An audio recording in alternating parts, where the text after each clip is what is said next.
And we delicious. We drank some whiskey last night. Yeah. Dang. And every time I would Bye bullet. did we go through it? Oh, not quite, but it was. Oh my God. There's a large dent in it. That was a rye. We drank a rye last night. Yeah, you guys got after it. Still got a bourbon waiting for me. I'm a minor leaguer compared to you boys. Well, I had my wife driving me home. That was good. I mean, for her. Anyway, let's start this thing. This is Dave Lowe from Stillwater, Oklahoma, and you're listening to Chasing Ghosts on Scooters in Bars.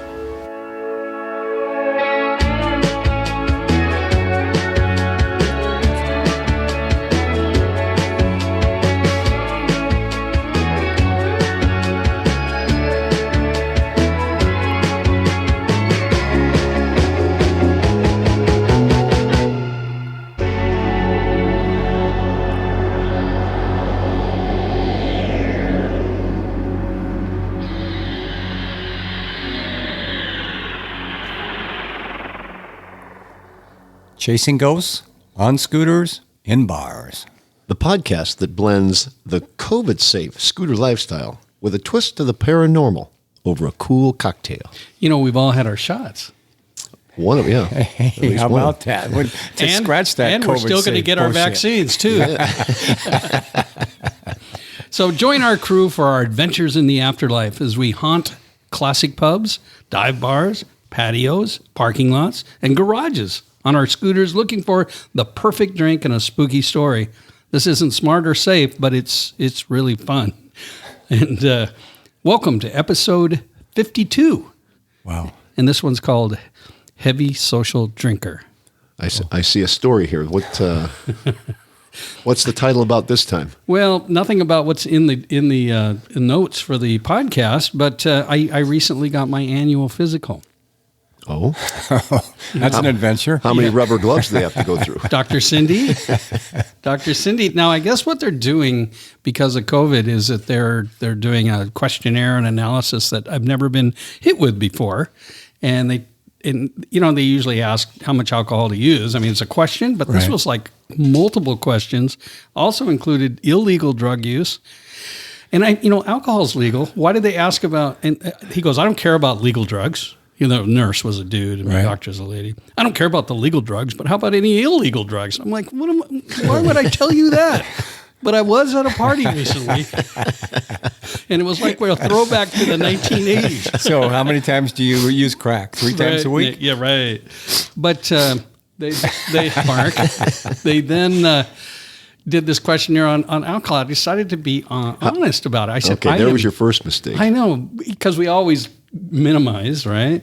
But I answered truthfully. I said, I am not drinking during the week at all. I'm not drinking during Monday, Tuesday, Wednesday, Thursday until Friday at 4 o'clock, where we generally have a little happy hour. Right.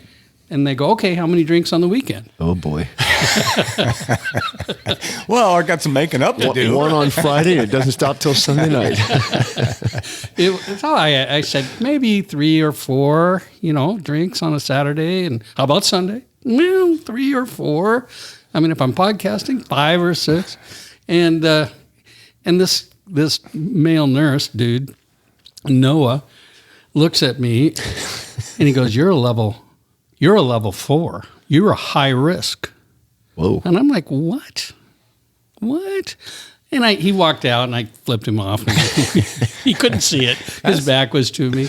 But in comes Dr. Cindy, who she's been my doctor for 25 years. And we're friendly. And she wink. No. Well, we have to be. We both have a smoke afterwards. But she's reviewing all the notes and everything and she goes, you can be in trouble just drinking on the weekends like that. And I said, well, I've really cut down. I've been walking. You should have seen me when I was a level 8. Yeah. Before you asked all these questions, I drank a lot more. And she said, well, let's just classify you as a heavy social drinker. Okay. Yeah. And there it came. And it sort of sat me down a little bit. So I'm cutting one drink a day. So that's the new terminology for a full-blown alcoholic? As my wife Beth says, you're not handling it as well as you used to. She's right.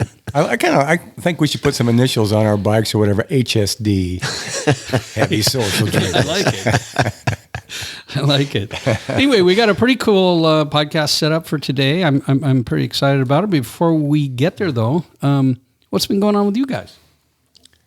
Somebody's got a birthday Coming up, just around the corner. Yeah. I'm trying to catch you guys. Yeah. Nipping at your heels. Well, it'll happen sooner or later. So it's your birthday month, March. What's left of it, Yeah, and then it turns into April, which is my birthday. Then you take over, Yeah. Pretty excited. We're going to be talking with Fred Moore today. Fred is a friend of mine from the boat business. He lives up in Long Island. He's going to tell some stories. I'm excited about that. And I had a guy. You are combing the East Coast. We've got our New Hampshire people. You got Rhode Island. New Hampshire. Yeah, Vermont. We have Scoot Vermont. We're going to talk about Barrie a little bit today, and it's going to be a lot of fun. Lonnie, what's happening with you? You bought some wine today. Yep, we did. We picked up a case of wine from a friend, my wife's coworker, who's got a little winery in his garage. It actually is killing it, doing really well. It's called Virtue. That was fun. Meet those guys. Did you do some wine tasting too? No, they offered some tasting, but I declined. I had to get going. Saving it for the podcast. Yeah. Right. But we're going to go. They're going to actually put in a tasting room, and we volunteered you guys to go up there and check it out. I'm happy up in Edmonds. I'll be the guy drinking out of the spittoon. The heavy social drinker. But other than that, Is this all you're giving me? I had brain surgery the other day. Yeah, let's talk about that a little bit. You didn't go into a coma, or you did? I didn't. No, I have been before, but that's a different podcast. No, it isn't. Let's talk about let's hear about your surgery. Then I want to hear about your coma. Okay, so first of all, the surgery was really just to remove a cyst that was in the back of my head. It was about the size of a quarter, and bumped out. You know how in the cartoons when the guy gets hit in the head with a hammer and the bump grows on top of his head? I was thinking more of the Elephant Man. I am not an animal. But anyway, I had it surgically removed on Thursday, As opposed to 3 days ago. As opposed to hitting it with a hammer. Now, will you have a little bald patch back there? I do, yeah, but it should grow back. But I did recover on the golf course on Friday, and so you had surgery on Thursday, on the golf course Friday. Yeah. Did you have a drink at the course? No. How about at lunch? I don't typically drink when I golf on Friday because it's a work day. And you said typically, because I've golfed with you on a Friday, and there was drinks. And I'm not a heavy social drinker. Right. You're just a drinker. So when you were very young, you actually went into a coma, right? I did, yeah. I was about a year and a half old. I had meningitis, which back in 1960 when I had that was a really serious deal. And I was in a coma for like a week. Oh, that long? Yeah. And bam, here I am. Do you have any memory? Did you go to the light? Did you see a tunnel? Did anything like that happen? Did you hear your mom while you couldn't respond? I mean, any of those things? Were you able to see your body from up above? This is all I heard. Oh, okay. Another drink. It's time for another drink. No, you were a year and a half, and the drink you were having Asking was for the nipple. sitting next to you. But you know what? Clearly I survived it without a problem, and here I am. Yeah, well, you've got surgery, so it's been a long time. It's been a wonderful life. How about you, Mark? Anything you want to talk about? I had nose surgery once. Really? Did you go in a coma? No, I didn't fix my nose though either. It's still a mess. Going 6 different directions. Well, we can fix that. We got a hammer here. I'm just waiting for the next break. Start over. No, I'm just same old, waiting for summer. Because what happens in the summer? The 3 reasons I'm a teacher: June, July, and August. Oh, that's right. All right. I'm just kidding. I'm in it for the kids. Well, there you go. And they're back. This is Angie Nicole Bernards at the Eastburn in Portland, Oregon, and you're listening to Chasing Ghosts on Scooters in Bars.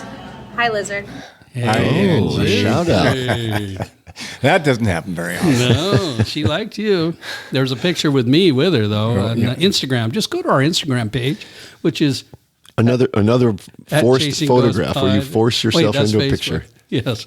So, yeah, she was great. And thank you again for being a good sport with us a couple of weekends ago when we went down to Portland, had a blast. That was a fun trip. Yep. Got our friends, our wives' wives' scooters worked on and hauled them back. And I hauled back a little bit of a hangover with us. Yeah, thanks for the invite, guys. Yeah, you're welcome. Hey, our friends over at UberFacts put some stuff together. Again, we're gonna good. do a little bit of fun facts. Nice. Yeah. So, this is really bothering me. I just saw you watching a basketball game, Mark. What game are you watching there? Madness. It's just madness. March Madness. Arkansas, Texas Tech. Okay, I need your head in the game. I'm back to fun facts. He Fun can, facts. he can multitask. Okay, you start. Here we go. You're a teacher. This is important. In 1949, the Costa Rican government abolished their military, stating that their army would be an army of teachers and began using their defense fund for free public education. Costa Rica currently boasts a literacy rate of over 96%. What do you think of that? Well, They must read a lot of books. They do well, and they're a very relaxed society down there. so too. how big do you think the Costa Rican army was? Well, Probably just more like the Coast Guard. That's funny. and no offense to our Coast Guard listeners out there, we really appreciate the life-saving service that you do. Yes, we You'll on have to this forgive him. coast He with just our- had surgery. He's still on the pills. So here's one that didn't get in the bullet points, but I thought I would share it. It's astronomers have concluded that the center of our galaxy tastes like raspberries and smells like rum. Really? Yeah. I would like to do more research on that one, but it's in UberFacts, so it's got to be true. Got to be. I don't know where they came up with that one. Anyway, Lonnie, why don't you take Here's the one. next one? So, did you know that a car going 5 miles an hour slower than traffic has a bigger chance of causing an accident than a car going 5 miles per hour faster? Yeah, and I get that. I do too. I do a lot of driving, and there are some people that are in the wrong lanes going too slow, and there's people swerving around them, and they may do multiple lane changes. It's really Well, and that's why there should not be a speed limit allowed below 40 miles an hour. including a school zone where you teach. Absolutely, including a school. If you're that dumb, your literacy rate is that low where you can't read that cars are coming or see that cars are coming, maybe it's time to go. So, wow. I'm an evolution guy. Do you want to talk about this vegetable one, or are the words too big for you? that one word is really big. You better take this one. I'll do this one, but I liked it because you're such an adventurous eater. Yeah, well, there's not one thing in this list that I would eat. Not one thing, and they're all delicious. No. Every one of these except that last one, I don't know what it is, but yeah, these are all off. Okay, here we go. Brussels sprouts, cabbage, kale, broccoli, cauliflower, and kohlrabi are all selectively bred varieties of the same plant. What plant? That would be the wild mustard plant. And you eat mustard? Really? Yeah, I'll have some mustard. Why don't you just connect the mustard plant to those vegetables and start eating Because them? I've tried 5 of those. And You are I do no not longer like it. 5 years old. It is time for you to I don't want to eat them. sophisticate your palate just a little bit. Listen, the cheeseburgers and the pizza are doing just fine. I don't need any. Yeah, no addition. judgment here. You do whatever makes you happy because Thanks. we want everybody to be happy. That's right. Yeah, Thanks, Lizard. We're caring. Yes, we are. We're caring and kind. Okay, Lizard, you better take this one because So- it has to do with you. Wearing the color red can increase your chances of having sex. Wow. I gotta The change my lady in wardrobe. red. It's the lady in red. It's that red dress woman, I guess. When I was coming down here today, I stopped across the way to get gas, and there was a guy wearing red pants. Ooh. And I was, Did you think to yourself, that guy and I could have... hot you little know number. what? That didn't cross my mind. It's okay, Lonnie. But then I ordered some red pants on Amazon. right there at the fuel station. So in 2001, Honda planned to release a car called the Fitta in the European markets. They were unaware that the word translates to a vulgar term for vagina in Swedish. And their marketing slogan was small on the outside, big on the inside. They caught it before it got That's too out bad. there. But that is absolutely hilarious. And I wish they would have kept the name, because I wouldn't have known Fitta. It would have been great advertising. It would have been a great seller. So we're sorry to our Swedish friends if we've Do we have listeners? offended we the do have listeners in Sweden. Yeah. Do we? Hi. I don't know how you say hi in Swedish. Big Gates. How do you say it? say vagina. The JJ. Well, did you know about 84% of vegans and vegetarians eventually go back to eating meat? Okay, so let's talk about that for a minute. That is a lot of work to go through to become a vegetarian or a vegan, because of all Especially the prep vegan, and all yeah. that. Yeah. And so do you think they get lazy, or it's just too much work, or what do you think? Well, I think it goes right along with, people that do diets eventually just kind of go back to their old ways, and it's hard to. Yeah, you'll be back to drinking during the week soon, And then what? because what that you be? percentage is even higher. An extra heavy social drinker. Oh my He'll God. be a consistent heavy social Now, drinker. I'm going to stop drinking soon, and I'm just going to stick to illegal drugs and pot and all those things. I'm actually not. I don't like any of those things much. So this one I'm going to read because you guys would have gotten confused on it. So I'm going to read this one. Finally, in the U.S., finally, because this is the last one everybody has to I get listen to. Google searches for "why is my poop green" peak between 5 a.m. and 6 a.m., while "how to roll a joint" peaks between 1 a.m. and 2 a.m. Searches for this one I think is really funny, but you got to think about it. Searches for porn peak at 1:30 a.m. and searches for lonely peak at 2:30 a.m. which I think is. You see, here's my take on that. I think that the how to roll a joint comes first, and then it's a couple 4 or 5 hours later. Wow, why is my poop green? Well, if you think about it, that is only 4 or 5 hours later. Yeah, Well, that's I right. just think they need more red pants. Wouldn't be so lonely. There you go. So thanks to Fun Facts.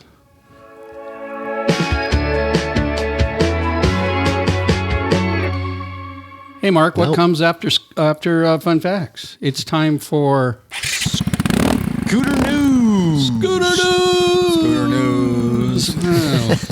Hey, that was like harmony. This is like the Three Stooges. So this is basically a press release for Vespa, but it was interesting, and it's timely that Vespa is celebrating its 75th anniversary with a special edition scooters, actually, with special edition scooters. There's 2, I believe. And So Vespa was not around before World War II?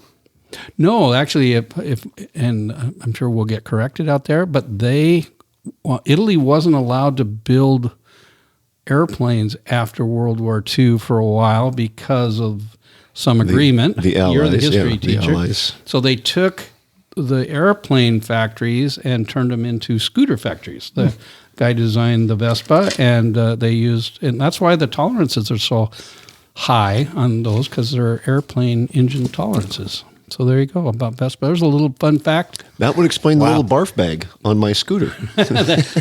I put that there.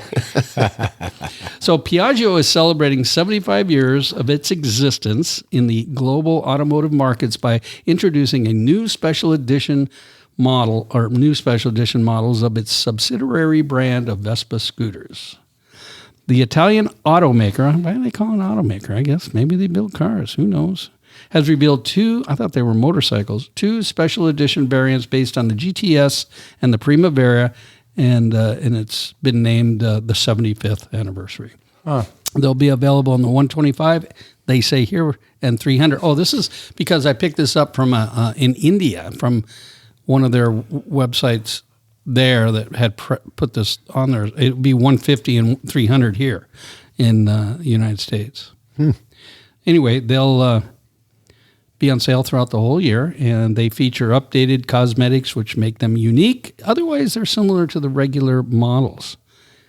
In 1946, the new 75th series model they started in 1946. They're not going to get a 1946 Vespa. But here's what they get. They get a metallic yellow body paint scheme called Giallo 75th. And if I said that wrong? Giallo, which is reminiscent of its original color.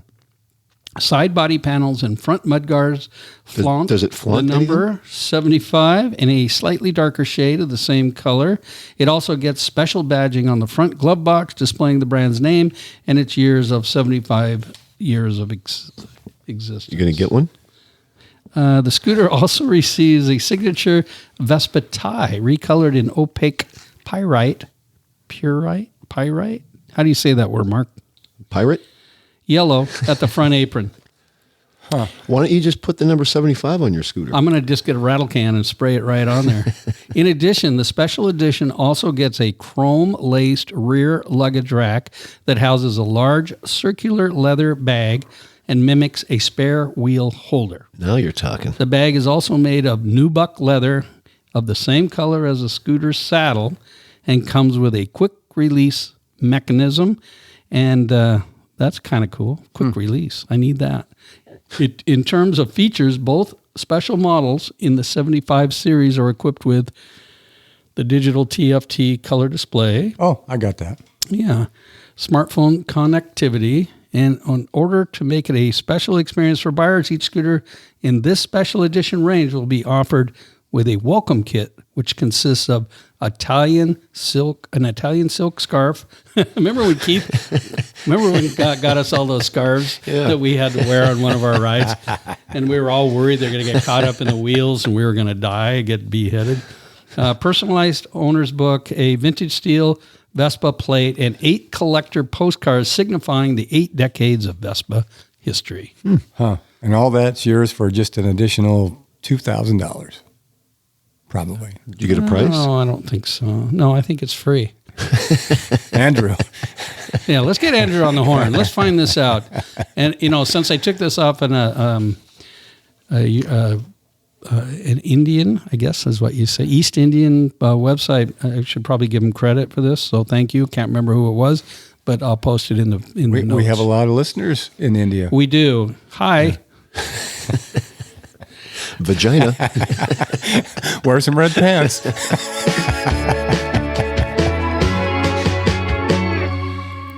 Wow. We're on to the next segment. We are. So we're not really going to do an official spooky news. What we're going to do is we're going to talk a little bit about Fred. Oh, Fred. Fred, who lives on Long Island. He's in the boat business up there, runs a big operation. But Fred has had some experiences that he shared with me over the years. And I finally said, Fred, let's hear the story about your grandma's house and what happened in West Virginia. And he graciously agreed to do it. As a matter of fact, he was on a trip to Gettysburg, and he was in a hotel, and we got online, and he had a little questionable service, but it sounds pretty good, and I was able to get it pretty well cleaned up. So if there's the hotel haunted? He was staying at? That whole town, that whole area is haunted. As a matter of fact, he took a picture yesterday of the National Cemetery there at Gettysburg, and he got a face. There was a face right by a monument, and I'll show it to you later, and I'll post it on our very active Instagram and Facebook. You know when that happens, you have to push that little button on your camera that flips it so you actually don't see your face, but you see what you're trying to get. Oh, it's a selfie? I'll post it probably tomorrow because this will get put up on wherever we send it to, so that people can hear it, and you can check out the picture. It's pretty cool. So let's take a moment and let's listen to Fred's. Let's listen to Fred's stories. So I'm with Fred Moore, who, in all transparency, is a friend of mine via the boat business, and we've known each other for a while. But Fred, you now live on the East Coast. Is that correct? Yes, sir. I moved from Seattle, Washington to California, but now I am in Long Island, New York, of all places, Amityville. Oh, wow. Yes, that Amityville horror. But you grew up in West Virginia, which is one of the most haunted states in the Union, and even near the known Point Pleasant, where the Mothman prophecies and the Mothman story came out with the collapse of the bridge, right? Absolutely. My parents are retired and living literally less than an hour, maybe an hour and 2 minutes from Gallipolis, Ohio, there where it all happened. And your whole life, you've had a fascination with the paranormal and all things creepy as well, right? Absolutely, I really have. I grew up like literally. I was I don't know if it's okay to say what year you were born, but I was born in 1969, and at a very young age, I had heard of the Mothman. Obviously, as a young kid, I was more concerned with if he's going to get me or not. But the red eyes, and I've had stories from even my grandfather, who's an Irish immigrant, who literally is one of those no nonsense guys. Um, Totally believed in it. Totally believed in the Mothman, and it literally was something that was a big part of my childhood. It's definitely an interesting thing. And and I think everybody believes in the Mothman, right? It was a real deal. It was a crazy time, and if you ever read John Keel's book, The Mothman, I guess prophecies, but that was quite a reporter's view of what happened down there, and then what followed him back to New York. But back to you. Where are you now, Fred? Right at this moment. So it's interesting, Mark. We talked about doing this podcast, and I was like, yeah, let's do it on a Friday. I didn't realize it was this Friday, and we had, when I say we, my wife had made plans to visit Gettysburg, Pennsylvania. Yes, that Gettysburg, the Gettysburg Address, the Civil War battlefields. And so we're sitting here at the 1863 Inn, which is just right down the street from a little tavern called Dobbs Tavern, which was opened in 1800. I'll send you some pictures later, but we're here to do a little ghost explorations for the whole weekend. We've got 3 tours lined up, and we're really excited about it.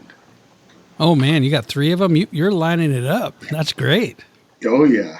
We had one tonight, and then we have two tomorrow. Oh, that's great. Okay, so let's talk a little bit about your grandparents' home and some of the experiences that you had growing up and even into your adulthood. And you don't have to tell everything. I know a lot of things happened, but maybe 1 or 2 of the big ones. So it's interesting. So we just had this conversation at dinner tonight before we got on this podcast. My brother's here, who's about 9 years younger than me, and he's had a few experiences himself, and he reminded me of a few. But the biggest one, and I think I might have told you about this in a maybe over a drink or a martini or 4 back years ago. But I was during the Vietnam War. My father was over in Vietnam, and my mother and I had spent a few months living with my grandparents. I guess there was kind of more some kind of support for my mom. And one night where we were there, I guess I was 6, 7 years old. I was sleeping in the bed with my mom upstairs, and this house is very old, very old. Used to be an old slave house, slave quarters behind it, and all this good stuff. But we're there one night, and true story, not making this up, can't even embellish it as much as I would like to try. I'm sleeping, and my mom is kind of like facing away from me, and I look up, and I see a man standing there. Not a scary man, not a man that looks like a devil or the ghost or anything like that, but a man in a uniform, which now when I think about it, it must have been like a Civil War uniform, or it wasn't current. So I'm kind of nervous. I'm looking at him, and I'm trying to wake up my mom because I'm wondering who it is.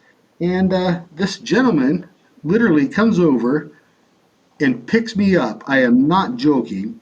Picks me up and starts to carry me away. And, of course, I'm a kid. I'm scared. I'm nervous. And that's all I remember, except the next morning, my grandmother had woke up and came downstairs, and I was sleeping at the very bottom of the steps, which is about 19 or 20 steps down. So I don't know what happened, why he put me there, or, what the story is, why, but it's something that stuck in my mind. I told my grandmother the story, and she said, "Oh, he's not a bad guy."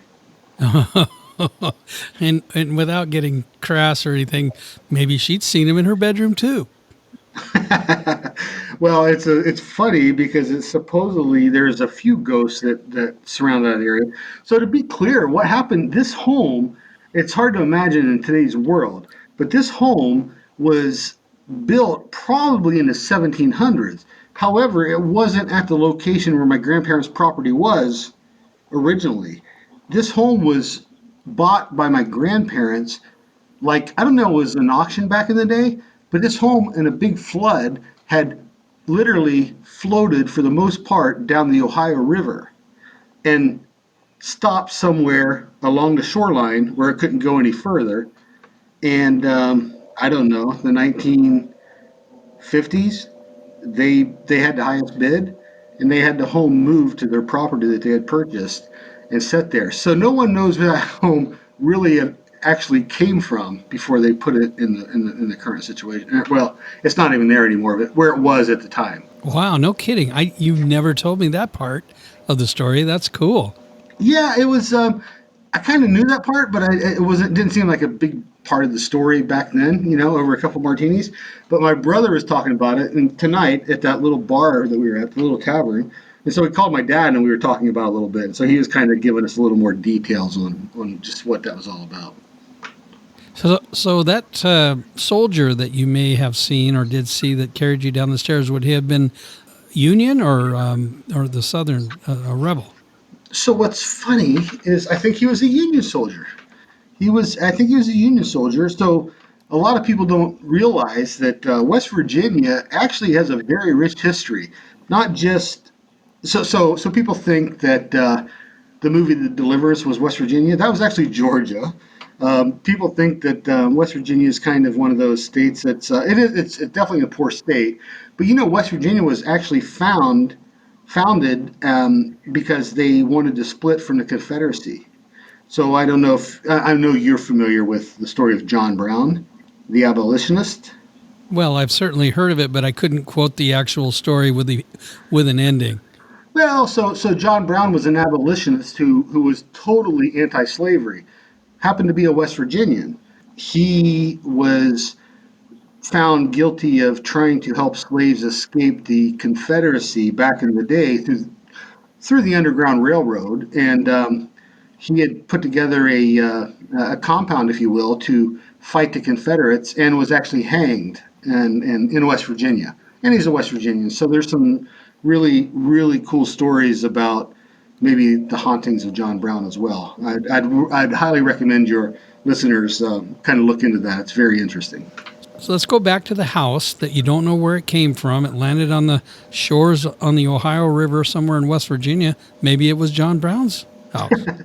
Yeah, it's kind of fun to think that, but I doubt it. I think it's more like one of John Brown's employees, maybe. But my grandparents had bought this property. The interesting part about this property that they bought, when they bought this property, it had a garage.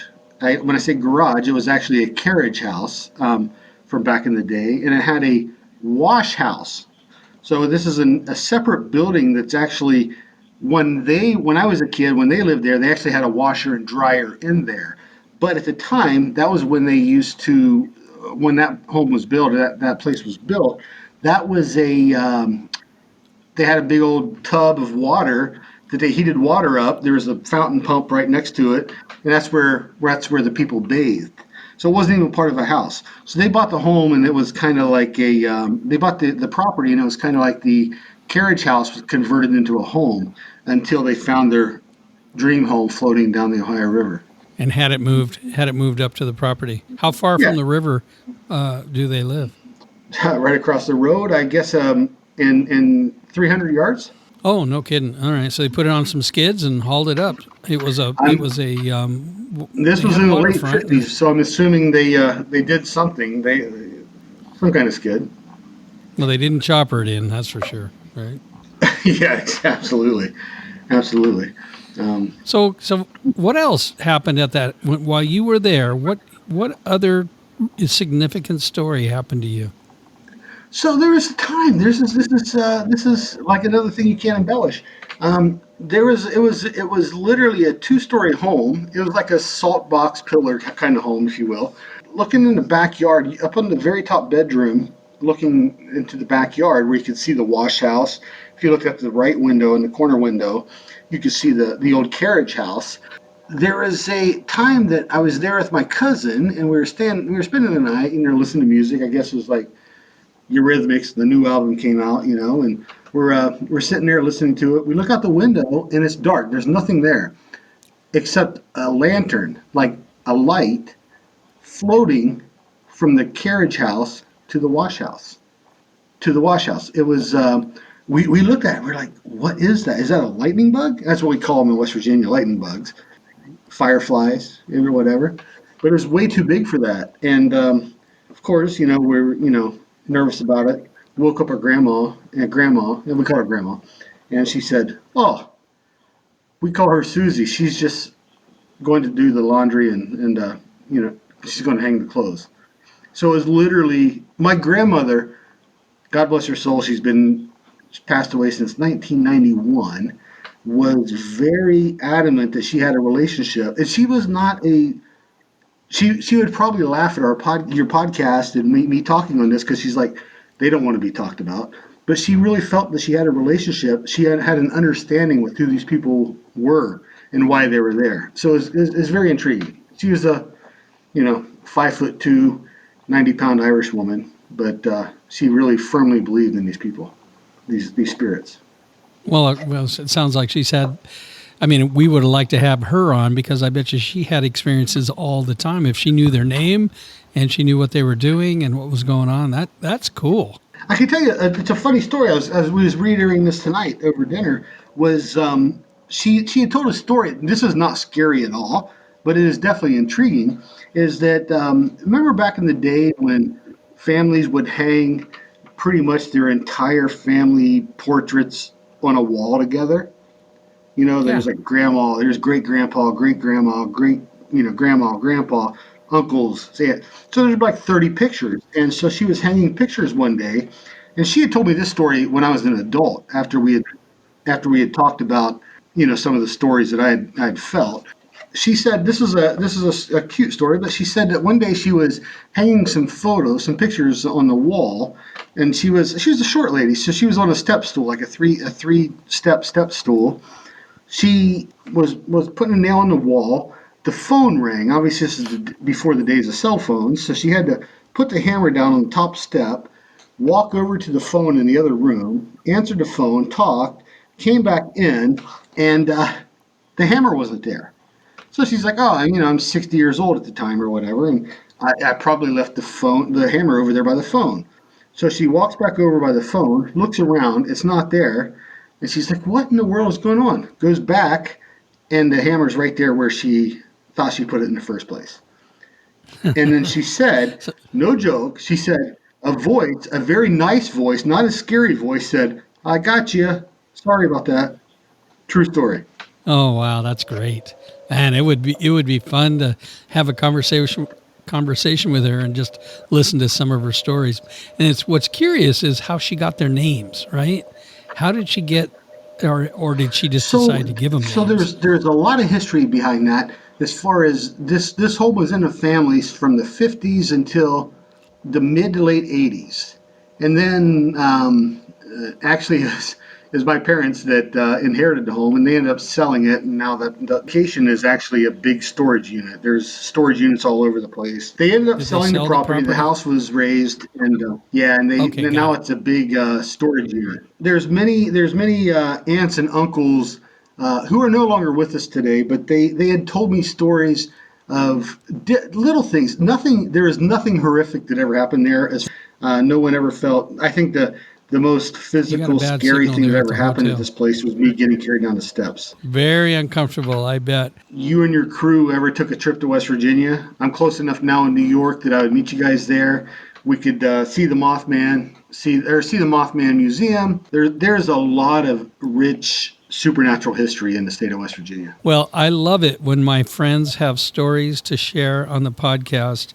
And even though you're all the way over on the East Coast, I miss you like crazy. And I know we'll see each other soon and grab a drink. You got it, Mark. Nice talking to you, and I'm sorry that our internet connection wasn't as good as it should have been. There you go. Put West Virginia on our list. Yeah, well, that area, that Point Pleasant, if you've ever watched Richard Gere and Mothman Prophecies, that movie, that's an adaptation of that story that happened back in the 60s when the bridge collapsed. And you should watch it because it's pretty good. It's not, the timeline's different than the actual book and maybe what happened. Those were multiple. There was 4 or 5 different stories there, but about a ghost picking him up and hauling him off. That one affected him. Yeah. Is he a HSD? What's that? Oh, hell yeah. He had his wife, or Cheryl, had texted me right before he came on. She goes, warning. They have this drink at this pub they were at that she sent me a picture of the menu and it says limit is 2. She goes, Fred had 4. And she's a doctor.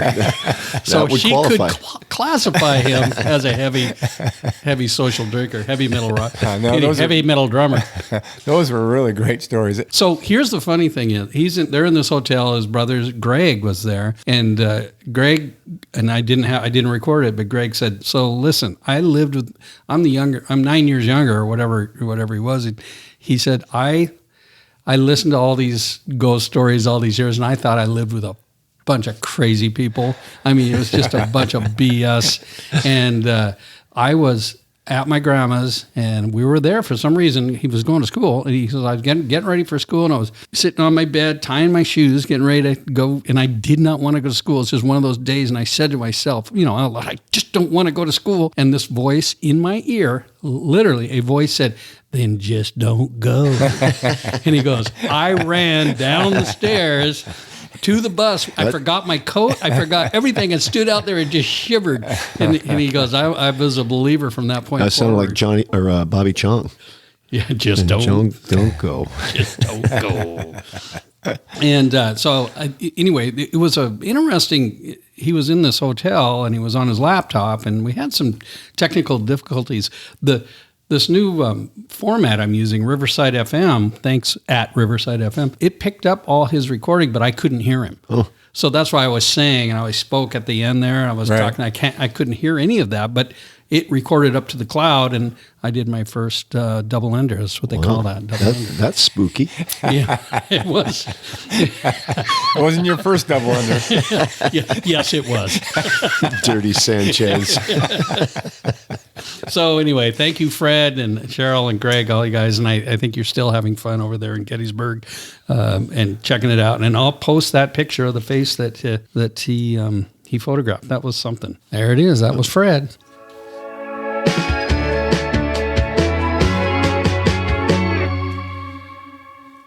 Barry from Scoot, Vermont. That was so cool. Barry reached out to us, and he has been systematically going through all of our podcasts. Really? And what do you mean systematically? Breaking them down? And no, he's forcing himself to listen to them. Which that is poor really bastard. Get a life, Barry. No. He shared some cool stuff about Vespa and Vermont. Both start with a V. And he's planning on riding the Cannonball. Oh, really? Yeah, yeah. So he's I don't know what year he's going to do it. With them or just his own version of it? The Cannonball is organized every year. Right. And I think he's planning on doing it. Cool. I mentioned our friends at SOD, Soldiers of Destiny, and their movie, if you remember, Slow Ride Home. We did a podcast with those guys. Hey, he owns the film. Obviously, he says he's been watching. He also watched one called It's Not a Race, The Scooter Cannonball Run, and I haven't seen that. I haven't seen that movie. Have you guys? No. We'll have to have movie night. Yeah. Maybe we could have a drink. Oh. It's got to be a week. Have to be a weekend. It's got to be a weekend. Well, I can do other drugs during the week. Just no drinking. Barry also sent us a list of places and roads and that sort of thing to go in Vermont if you're going to scoot. So if you're interested in that, if you're going to be in that area or you want to ride, just DM me at any one of our very popular social sites. We're active on Facebook, Instagram, a little bit on the Twitter. Not much, but yeah, we'll send you as long as Barry's okay with it. But we'll send you his little planner, Barry's his little list thing. Yeah, pretty cool. Here's a couple of things he said. I thought I would share it. And not only that, then about 2 or 3 weeks later, he said, "Hey, I got a little." I asked him if anything crazy had happened or he had a ghost story. And he something came to him, so he sent it to me. I'm going to read it. Wow. I'll pretend I'm Barry when I read it. Like, but before we is do it that- like Barry White? Use your Barry White. I like this part, though. He says, we rarely see any Vespas, let alone scooters, where we live in Vermont, though there is great riding here in the area. I asked our state motor vehicle department on how many Vespas were registered in Vermont, and I was told 388. Wow. He goes, I suspect a good portion of those are out of state as you don't need a title in Vermont. So my wife and I own a little over, they have like 5 of them, 1% of the Vespas in Vermont, which I thought was great. That's a good market share. He said, however, there are 9,718 Harleys. Wow. You know, the dress-up bike. Dentists, as you Okay. say. So here's the story. And I'd like to share this. It was really cool that he took the time to send this. So you guys ready? I haven't Hit it, Barry. okay, pretend I'm Barry. Should I have a different voice? Yeah. Be like Mel Blanc. He says, hey, Mark, as I'm listening to all of your podcasts to catch up, I realize I do have a personal ghost story. This requires a little bit of background, so bear with me. After my mother-in-law was put into a home for Alzheimer's, my father-in-law came to live with my wife, Margot, and me. He lived with us for over 5 years. He had mild Parkinson's and used a walker to get around in the house. We had a lifeline, you know, those little things. Around your neck. Right, for him to wear, but it would always be hanging from the walker instead of around his neck, despite all our requests for him to wear it. His response was that he could crawl to his walker to get to it. So one February, I like this guy. Yeah, we like him. So one February day, Margot and I were working, or Margot was working, and I was on my way home after an RV show when Margot called me to say the lifeline was activated and the ambulance was on the way. Margot arrived prior to me, and it must have been a slow day for the ambulance because 2 of them were there already. It turns out Al fell in the kitchen and broke his hip. His fall was right in front of the cabinet where the liquor is kept. Man, after my own heart. He was crawling again. And we think he was trying to get himself a little nip. He did have a hip replacement, ended up in the same home where his wife had been with Alzheimer's and where I think she passed away in that home. I was there for a couple of months for rehab and then got sick with pneumonia. One day we got a phone call that he was not doing well and that we should come. The home was only 2 miles away, and while we were driving, we were listening to the radio when the Grateful Dead song, He's Gone, came on.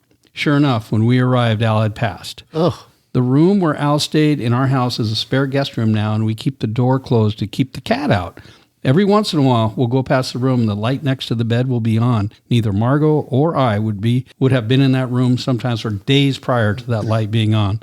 Margot always says it's her dad, Al, and just saying hello from him. Wow. I think it's a really cool story. That is a cool story.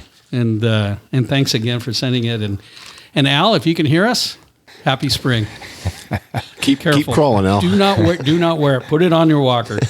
So nice job.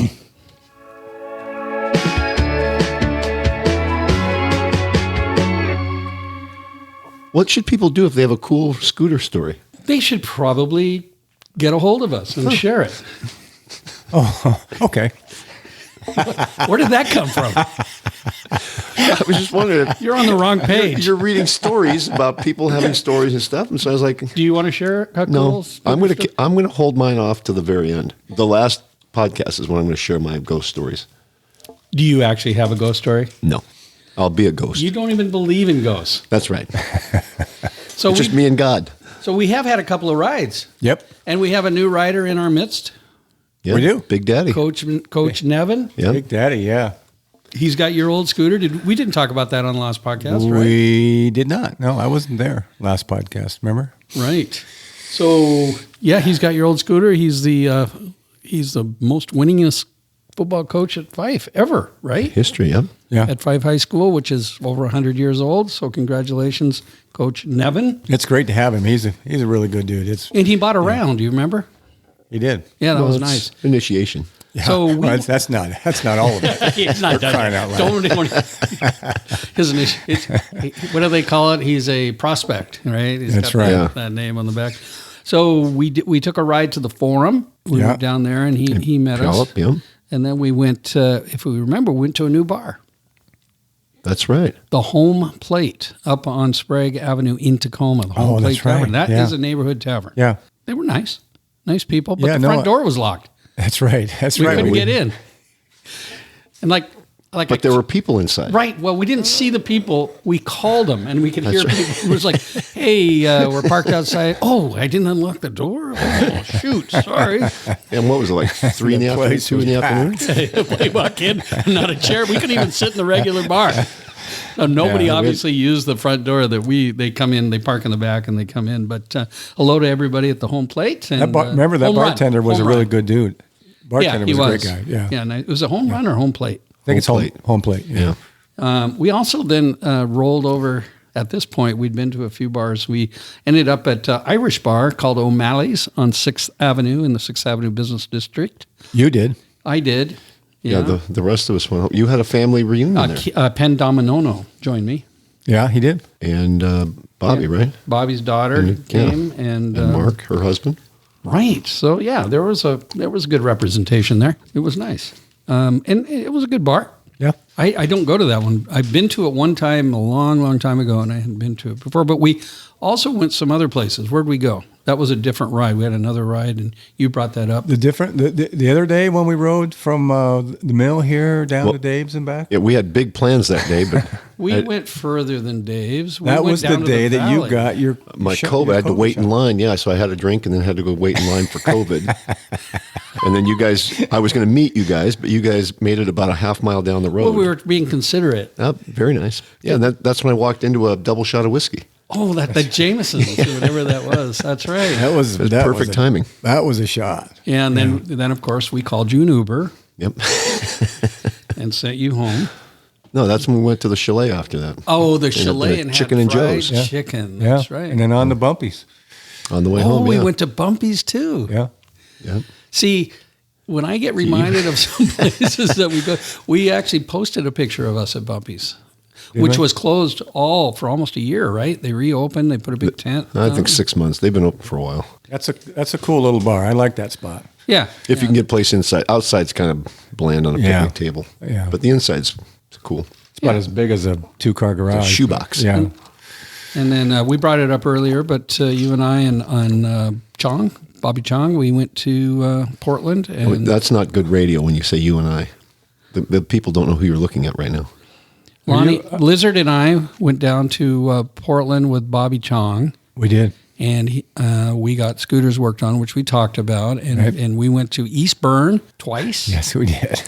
Must have been a good stop. We went to We went to the Sandy Hut. the Sandy Hut, and Jordan was there. She Yeah. served us a couple of times over the last Yeah. 3, 4, 5 years. Still one of my top 5 bars. It's a great just bar. a cool, great bar, and it's a scooter bar. Yeah. I mean, I see posts from Twist and Scooter Club down there, and the guys over at Vespa Portland, and a whole bunch of different people. Sabatino. So yeah, we had a nice trip down there. I tried to behave myself. I was in bed by a little after midnight, but back to the hotel early. Yeah. I just had a couple of whiskeys with Chong while we were there. So Shocker. I did not have to send an apology out. I don't think.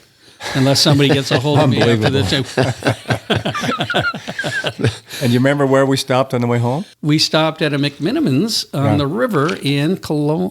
Kalama, right. That great big place I'd never been in. Yeah. Didn't love it. I didn't like it either. What did I tell you? It reminded me of a Cracker Barrel. It was. I was it like, just yeah, didn't have a nice feel. where are the little stuffed animals up in the cupboard? How were the fries? we don't Well, know. we had didn't one eat. drink and bolted. It was actually a coffee drink. That's right. Yeah. Why did we have a coffee drink? Well, we were a little rough. Yeah, could be. We went to Eastburn in the morning for breakfast and screwdrivers. Yeah. Angie helped us. Yep. She was awesome. She's posted on Instagram right now. Didn't she open our podcast today? She didn't open it. She did a transition. Yeah. So, hi, Angie. So there it is. That's kind of what's been going on. It's almost like it's spring. We're out a Spring little bit started more. yesterday, and so we're going to get out and do some riding, find some new bars. There are of course been changes in the business, but we're pretty excited about the fact Yes. that we're going to be able to fly. Hey, if you've got a cool, scary story involving a scooter, a ghost, a bar, a UFO, a Sasquatch, or any other weird, unexplainable phenomena, we would love to hear from you. Just go to our website, which is chasingghosts.net. Go to the bottom. could be You it. can listen to Yes, it is. all 52 of our podcasts on there and see 3-year-old pictures of us or older. I don't know. I gotta built it. I confess. just don't know how to update I it. never looked at it. Well, maybe. And I can't find it.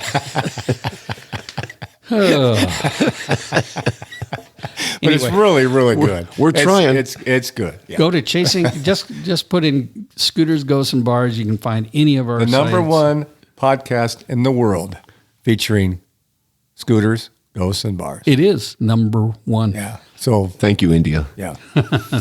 And I just got to ask this question because I asked it last time, and Barry got a hold of us, which was really nice. Has anybody out there seen a Bigfoot, a UFO, or a woman in white hitchhiking on a desolate, dark road near a graveyard while riding a scooter?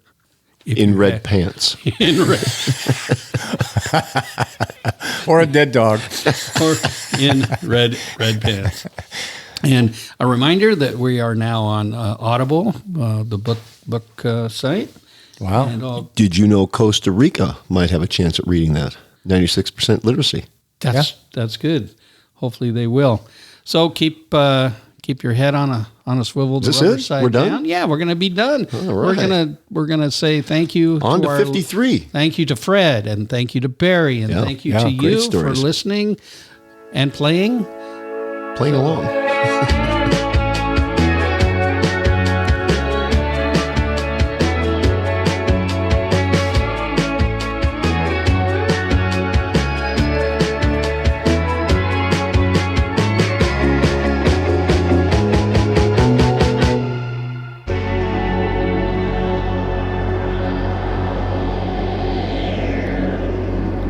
Copyright by Chasing Ghosts on Scooters and Bars 2021.